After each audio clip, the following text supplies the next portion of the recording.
Jahan Dotson played 23 snaps against the Miami Dolphins in the Washington Commanders preseason loss on Saturday night. And if there's one thing from Dotson's tape that we need to see more of, it's urgency. That and more on today's episode of Locked On Commanders.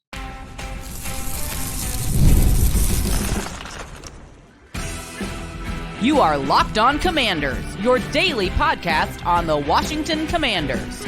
Part of the Locked On Podcast Network, your team every day. And welcome into today's episode of Locked On Commanders, part of the Locked On Podcast Network, your team every day. I'm your host, David Harrison, credentialed member of the media covering the Washington Commanders for Sports Illustrated's CommanderGameDay.com. I'm here with you every Monday through Friday. Greatly appreciate you coming through today. Every dayers, I appreciate you even more for coming through every single day. This is your daily podcast covering the Washington Commanders. If you haven't already, please subscribe for free on YouTube or wherever you are catching today's episode, in which we are going to go over Jayden Daniels tape. We're going to talk about the play of the day, break it down in depth. Jeff Driskel's 40-plus yard run, what happened on that play, who did well, who needs to improve. And we're going to start it all off with a Jahan Dotson film report. Again, we have this conversation every episode that we do this. We are not allowed to legally show you 22 film. We're not allowed to legally show you broadcast tape. So this is a report. We cannot sit here and show you, unfortunately, but we are going to do our best to discuss everything that went down in these aspects of the game. If you want to discuss this, anything else, or if you want to catch some film studies that we're going to do from time to time with our insiders that are not publicly broadcast, therefore not violating any laws, all you got to do is become an insider. Go to joinsubtext.com/lockedoncommanders. Become an insider today, and you will get bonus content, communications, and engagement that go beyond the show. Again, join subtext.com/lockedoncommanders to become an insider today. Today's episode is brought to you by FanDuel. Now through September 22nd, all FanDuel customers can bet $5 and get a 3-week free trial of NFL Sunday Ticket from YouTube and YouTube TV. Visit FanDuel.com/lockedon to get started on that today. We're going to begin today's film report with a breakdown of Washington Commanders receiver Jahan Dotson. He was a big part of the conversation leading up to this game, all throughout the week, all throughout practice. Of course, Dan Quinn talking about that number 2 receiver position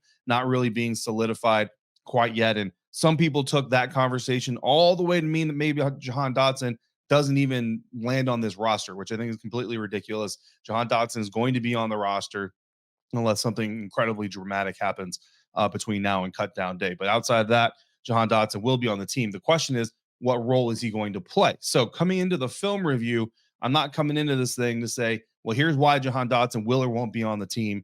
Here's why Jahan Dotson will or won't be one of the top targets. I want to look at how the Washington Commanders are using him, but then get into it and get into some of the mechanics, some of the things we saw out of Jahan and see out of Jahan to talk about where he's doing well, where we feel like he could do better. So 23 snaps in the Saturday night loss to the Miami Dolphins. We're going to discuss 8 of those specifically, really in depth here. He had 2 targets, 1 catch, 3 yards total gain. My quick summary of the entire tape study, and again, this is just this Dolphins game. It's not an overarching commentary on Jahan Dotson. This is just from Saturday night. Slot receiver who has a false step in his release, but gets into a stem quickly. Shows good acceleration with the ball, has a hesitation at the top of his horizontal break, struggles to win against physical coverage. Again, that's just from Saturday night, and it's not all bad, even though that sounds a little bit rough. Snap dispersion, so he played 15 of his 23 snaps in the slot.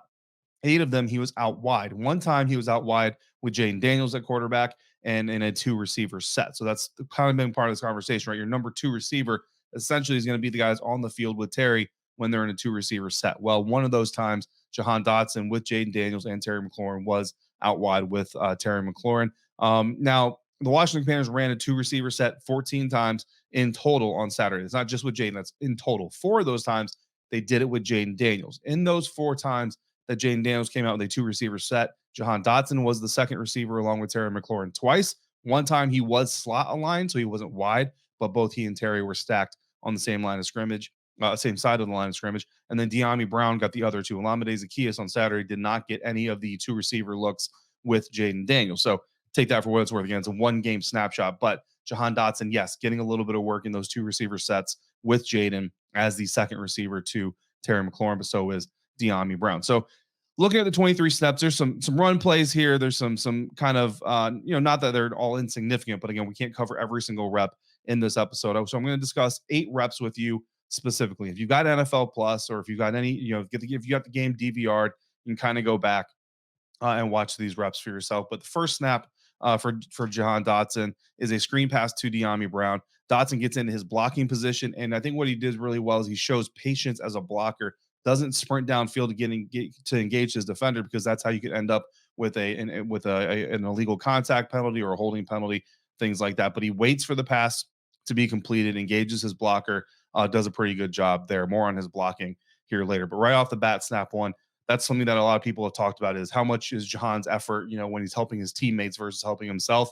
That was a really good rep, getting out in that blocking position for De'Ami to have some room to work. Snap number 4 now. We're going to go next to Jahan Dotson runs a corner out, comes open after setting up the DB inside, and has the DB turned facing inside. So the DB's facing towards the middle of the field. Jahan is actually running an outbreaking route towards the sideline and really sets him up. Now, the Dolphins defensive back here kind of screws himself over, right? Because the DB is in zone coverage, but he's flatly turned. His back is to the sideline. He's got no deep backside help. So I don't know why the Dolphins DB is turned in towards the middle of the field. I'm sure that his film study is not going to go well for that rep specifically. But Jahan Dotson shows really good awareness of the DB's position versus what his route is going to do.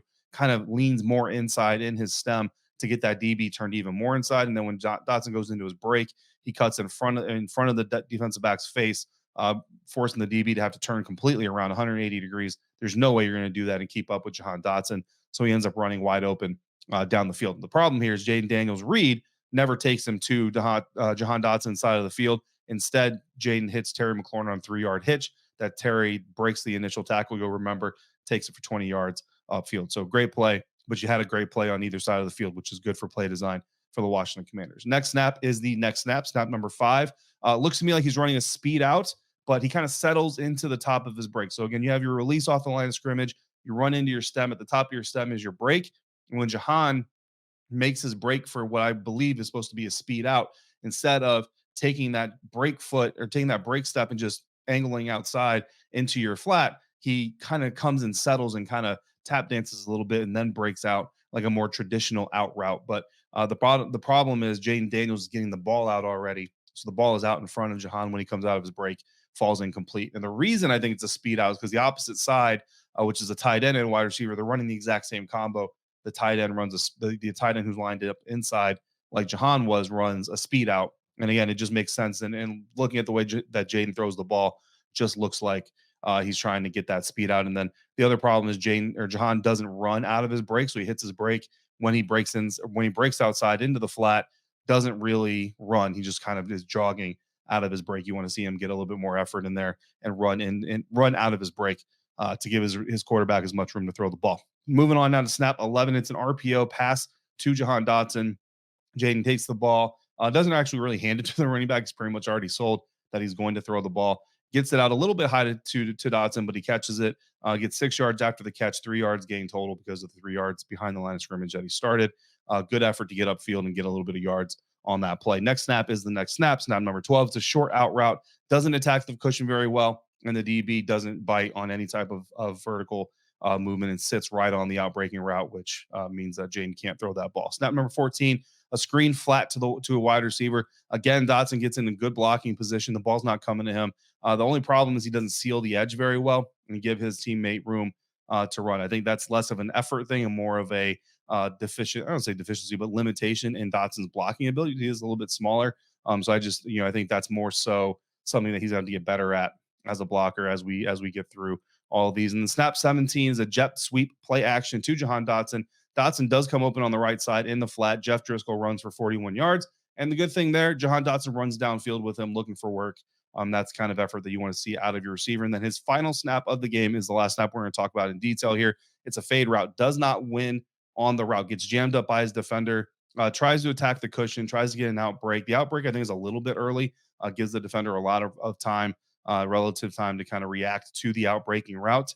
And the defender just carries him up the field. So again, another thing you want to see Jahan do is attack those cushions really well, get those defenders moving the way you want them to, and then maybe get a little bit closer to the defender to try to get that swipe. But again, when you kind of struggle against physical coverage, it kind of makes sense that why he would want to make that break with a little bit of space, but you don't have the speed against all these DBs to necessarily run right by them. So it's kind of a double-edged sword on what you want Jahan to do. But the bottom line is doesn't win that fade route. So again, overall, just looking at the totality of the tape, Mostly slot receiver, right? Again, did get a couple of snaps as a perimeter or, one of the perimeter receivers. The false step at the line of scrimmage is something that he had at Penn State, something that he still has today.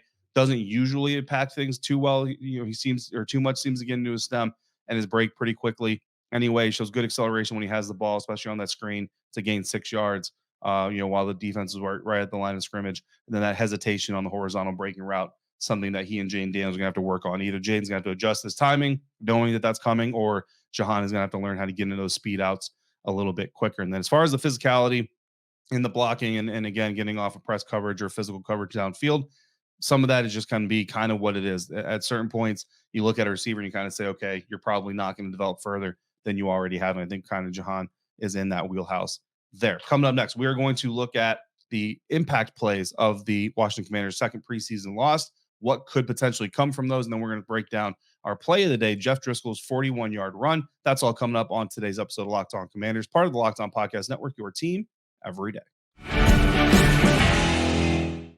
And today's episode of Locked On Commanders is brought to you by eBay Motors, who has passion, drive, and patience because they know that passion, drive, and patience bring home the winning trophy and also keep your ride or die vehicle alive. eBay Motors has everything you need to maintain your vehicle and even level it up to peak performance. They've got superchargers, roof racks, exhaust kits, LED headlights, and more. Whether you're looking for speed, power, or style for your vehicle, eBay Motors is going to help you out. They've got you covered with over 122 million parts for your number one ride or die. You're always going to find exactly what you're looking for. And with eBay's guaranteed fit, your part is guaranteed to fit your ride every time, or you get your money back. Because with eBay Motors, you're burning rubber, not cash. With all the parts you want at the prices you need, or the parts you need at the prices you want, it's easy to turn your car into the MVP and bring home that win. So keep your ride or die alive at ebaymotors.com.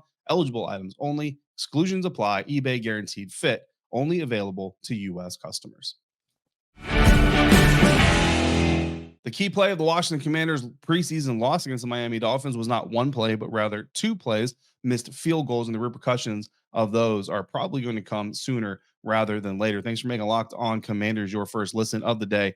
Every day. Thanks for coming through every day like you do. Make your next listen the Locked On Fantasy Football Podcast, where you can get daily insight into strategies that'll help you win your league. Part of the Locked On Podcast Network, your team every day. So going back to our postcast episode after the game, after the Washington Commanders loss to the Miami Dolphins went official, the key play in that game, the play that turned the tide and basically kind of directly led to the eventual outcome, has to be the missed field goals by Riley Patterson. And you hate seeing a pass that could potentially help you tie or win the game late in the game, dropped, and some people say, well, the ball wasn't completely on target and all those things. But NFL receivers will tell you, if they got their hands on it, they got to bring it in. But I think that ultimately, especially when you look at the first team, efforts and all that stuff, missed field goals are going to be a killer this season for the Washington Commanders if they can't find a kicker that can consistently make these kicks. So Riley Patterson missed kicks from 49 and 43, made 2 from 46 and 38. So it's a 50% make rate, which is terrible. You're never going to win football games consistently with that type of a thing. Now, look, I'm not qualified, right, to talk about field goal and extra point processes, like from the snap to the hold to the kick. Like, I'm like everybody else. Like, the snap is terrible. I can be like, oh man, that was a terrible snap. I can't tell you why, or hand position or rotations and all that stuff. But here's what I can tell you: the 49-yard miss, the first kick of the game by Riley Patterson, missed to the left. It was a very bad miss. It hooked to the left so bad that it looked like it might have actually been tipped by a Dolphins defensive lineman or field goal rusher. But looking at the Dolphins field goal rusher, that would have been the guy to tip the ball. Dude didn't react like he did anything or tip the ball. And those guys are going to take every advantage they can to say, hey, look, I'm the one who got a hand on that ball, which is why I went so crazy left. So I don't believe it was tipped. Certainly came close to being tipped, but either way, that ball missed terribly to the left-hand side of the crossbars or the field goal bars. The next miss was a 43-yard miss that Riley pushed to the right side just as bad. I mean, the ball is like halfway there, and Riley's already got it, his head hanging down, knowing that he missed that thing. So it's kind of just the story of what it's been. Riley Patterson had a really good day at practice Thursday with the Miami Dolphins, 6 for 6, 3 for 3 from 50 plus. And all of us kind of like, look, hey, maybe the dude just isn't comfortable with competition. Maybe he just doesn't want that other guy in the room. And now that, the other kicker is gone, he's going to do well. But we get to the game and turns out not so much, right? 2 for 4. Again, some really bad misses. So it turns your eyes right back onto the free agent market and who might be available in the field goal kicker department. There's 3 names that are currently still free agents right now that just kind of makes sense for the Washington Commanders to maybe kick the tires on. Mason Crosby and Randy Bullock are the older veterans, guys who've been around for a little bit. Mason Crosby, obviously, Green Bay Packers legend and all that, has certainly been around. Zane Gonzalez is a name that I've thrown out here on the show multiple times. He's a former Arizona State Sun Devil, yes, but at the same time, also a very accurate kicker when he was healthy. He's battled with some injuries throughout his time in the NFL, but according to what I'm told, he's healthy now. And if that's in fact true, potentially could be someone that they need to look at. But there's also two other guys that are on teams right now that I think the Commanders probably have their eye on for seeing if and when they get released, or maybe, I don't know, if this gets bad enough, you might need to go flip out a 7th rounder and say, look, give me your kicker. Don't make me wait for you to waive him, even though the Commanders are second in waiver priority. And one of those guys is Braden Narvison. I almost said Brandy, but Braden Narvison, currently with the Tennessee Titans. And in their Friday preseason game against the Seattle Seahawks, he made 3 field goals, one of them from 59, and he hit a 46-yard game winner. So you talk about pressure. It's about as much pressure as you can get in the preseason as a game-winning attempt. And Braden made both of them, or made his game winner, but he also made a 59-yarder. So you love to see both those things. So the Titans have a kicker that they're probably already going to roll with. So Braden, when he comes available, or if he comes available, probably going to be someone that an NFL team looks to pick up. So if you're the Washington Commanders, let's go get it done. Let's go. If it takes the 7th rounder, bro, take the 7th rounder. Go get your kicker. The other one, kind of mentioned this already after the first preseason loss, Austin Seibert of the New York Jets. Right now, he's the NFL's leading kicker on a team that has two kickers on the roster, if that makes sense. Greg Zuerlein is the presumed guy that the New York Jets are going to keep, right? So Austin Seibert is not going to be kept by the Jets, so he knows he's out there kicking for other teams. Well, Washington Commanders have seen Austin Seibert kick in person. He did better than their kickers. He's done better than their kickers. So again, he's another name that I think is worth keeping an eye on, who's been in camp, been getting live NFL kicks. And I think at this stage, that's very, very valuable. So that's kind of my thoughts on the whole key play of the game and the repercussions of Riley Patterson missing those 2 kicks. I just don't know how the Washington Commanders can go through the rest of this preseason into the regular season with Riley Patterson as their kicker without at least bringing in some more competition. Play of the game was the Jeff Driskel scramble up the middle of the field to the Miami 29-yard line for a 41-yard gain. It was his first snap of the preseason game. Came on a 1st and 10 from the Washington 30-yard line. Talk about flipping the field. So let's break that down. So on the surface, it's a shotgun pass out of 12 personnel, 2-by-0 alignment. So the 2 tight ends are aligned with the line of scrimmage. So in my book, that's a 2-by-0, 2 receivers on one side, 0 on the other side. Byron Pringle and Jahan Dotson are your 2 receivers that are bunched left in a reduced split, so they're closer to the line of scrimmage, but obviously not attached. Now, the jet sweep play action from left to right goes to Jahan Dotson, and Jeff Driskel has Byron Pringle staying on the left side running a deep go route. Cole Turner is the inside tight end, chips his defender, and runs a slant route. John Bates is the outside tight end. Again, both of them are attached to the line of scrimmage, but John Bates is the edge tight end off the line of scrimmage, runs a deeper corner route, while Dotson is in the right side flat after the play action. Running back Jeremy McNichols is lined up to the left of Jeff Driskel, chips off the edge, coming off the Commander's left side and leaks into the flat. Now, what makes this play happen? Well, the interior combination of center Michael Dieter and left guard Julian Good-Jones get beat on the inside, getting a very quick interior pass rush for the Miami Dolphins. The DB that was following Jahan Dotson on the motion comes off of the motion, which is why Jahan Dotson is so wide open on the right side flat, actually crashes the edge, which gives Jeff Driskel 0 edge escape route. So he has to climb into the pocket, and go through. But when he steps up, he's got nothing but green ahead of him, so he takes advantage. Now, the Miami Dolphins were in cover 3. Progression looked to be Pringle on the go on the far left, and then Turner or Bates over the middle of the field. Not sure which, because they were both in the middle of the field. I'm thinking it was Bates, because it was Cole Turner was next in the progression. He's wide open coming across Jeff Driskel's face, so I don't see Jeff Driskel not dumping that off to Cole Turner. But instead, Driskel's eyes come down. He takes off. I think quarterback coach would actually want Driskel to feel the pressure, come underneath to the tight end there. But the result is a 41-yard scramble, which is much, much more productive than dumping the ball down to Cole Turner, because that would have been stopped for about a 4 or 5 yard gain. On the run, though, now let's get into the scramble. John Bates does a really good job. He's running downfield with his quarterback, stays on the hip of a pursuing defender, but makes sure he doesn't get his hands on his back, so he doesn't draw a block in the back flag. And good recognition by Jeff Driskel to cut inside of John Bates, basically using him as a screener to get even more yards. Ends up gaining 10 more yards because of that awareness. So good combination work there by John Bates and Jeff Driskel. So pluses, So grades, as far as grades, I'm not doing like A, B, C, D grades for a specific play, but I'm going to give a plus there to quarterback Jeff Driskel. Also Cole Turner. Cole Turner chipped his defender, the defending edge rusher, on his way out, and pushed him right into a double team block for the offensive line. So that's exactly what you want in a chip block. And for Cole Turner, who's not much of a blocker, I'm going to give him some praise for that. And John Bates also gets a plus. Minuses, we're going to give Michael Dieter and Julian Good-Jones some minuses. Could also give a plus to Byron Pringle, who was running his deep route downfield. But when Jeff Driskel broke the pocket, Byron also pursued his deep side defender, getting in his way, setting up a block. Now, the Dolphins defender didn't really put in a lot of effort to get Driskel, but you still like Byron Pringle getting in position to help out his quarterback. Speaking of quarterbacks, Jayden Daniels had a pretty good day. We broke down the film, and there's a lot of good to take away from Jayden Daniels' film. So Jayden Daniels' film review coming up next on today's episode of Locked On Commanders, part of the Locked On Podcast Network, your team every day. And today's episode of Locked On Commanders is brought to you by FanDuel. You've heard us talk a lot about FanDuel, America's #1 sportsbook. Well, we've got something a little bit different for you this time. Now through September 22nd, all FanDuel customers can bet $5 and get a 3-week free trial of NFL Sunday Ticket from YouTube and YouTube TV.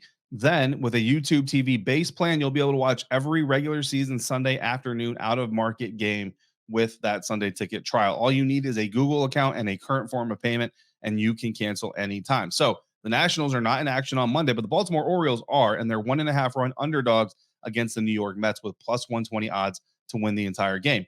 Bet on that game for $5 and you get your Sunday Ticket trial. Or if you want to just stick to football, the Commanders are 2.5-point favorites this Sunday night against the New England Patriots in the NFL's preseason finale. And the over-under for that total game scoring is 34.5 points. So again, put $5 on that. You get your Sunday Ticket free trial. So just visit FanDuel.com/lockedon to download America's #1 sportsbook.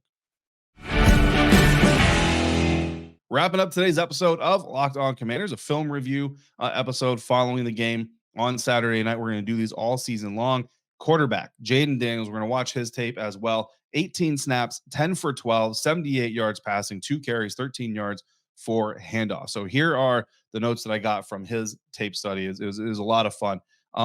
So his effort on screen passes to change the angle on those screens, right? So a lot of times you see quarterbacks, they grab the ball, the screen gets set up, and it's essentially almost like a horizontal or like a lateral, right? And sometimes actually the screens break so much differently when the quarterback does actually end up laddering the ball backwards instead of throwing the ball forwards. Well, Jayden Daniels is ensuring that he's getting deep enough in the pocket and into his drop that when he throws those screen passes, he is actually throwing it more so north than south, 45-degree angles or so.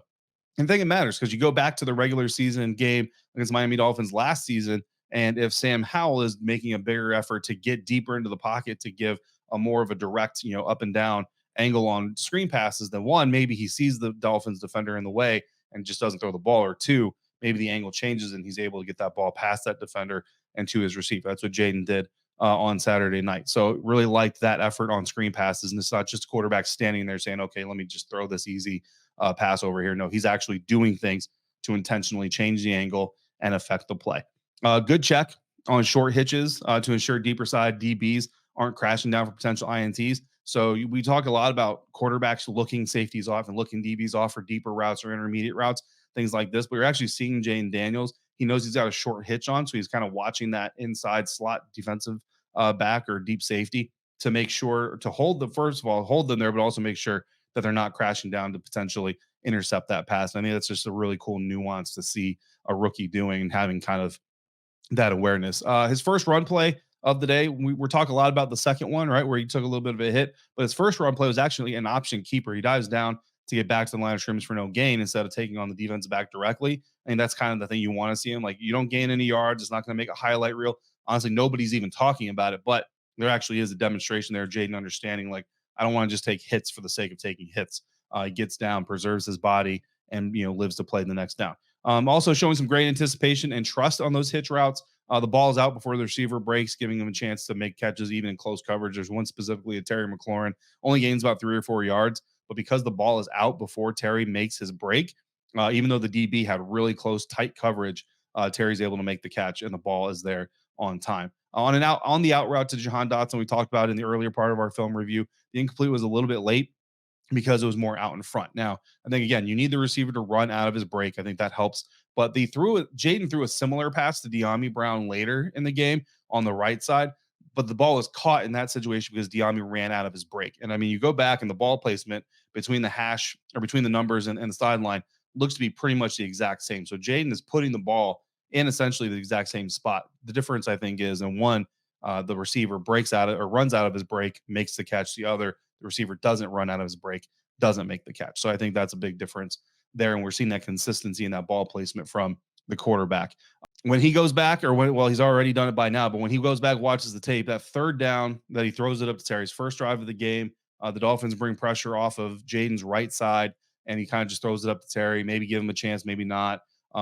He's going to wish he ran that ball because if you look at that 22, that left side is wide open for Jayden to gain an easy 5-6 yards. Hopefully he gets down after gaining that 5-6 yards, but easily could have done that. He's going to wish he did that. Maybe because it's preseason, we're not going to kind of focus in on that or not. But either way, when you look back at that tape, Jayden's going to say, okay, maybe next time I run that ball. Consistently runs out of his handoffs, which I think is really cool because there's actually a couple of plays where Jayden hands the ball off to a running back and then he acts like he still has the ball and runs, to the opposite side of the handoff direction. And you actually see second level defenders kind of hesitating to react to Jayden. Okay, he doesn't have the ball. Now I can pursue the running back, but that little bit of a hesitation is going to produce yards for this team moving on down the road. Now, talking about that 13-yard run by Jayden, best course of action would have been to gain those good yards and either sprint to the sideline, which he had wide open, or get down, which is what Dan Quinn was telling him. But not only Dan Quinn, Jeremy Reeves was over there. Noah Igbenogany was over there. Brian Johnson was over there. So plenty of people telling him to get down. They're all laughing about it because the quarterback gets up and it's funny and haha, you need to listen. But, again, Jayden needs to learn to either get out of bounds in that situation or get down and preserve his body after collecting the first down, which he had already done well before meeting contact.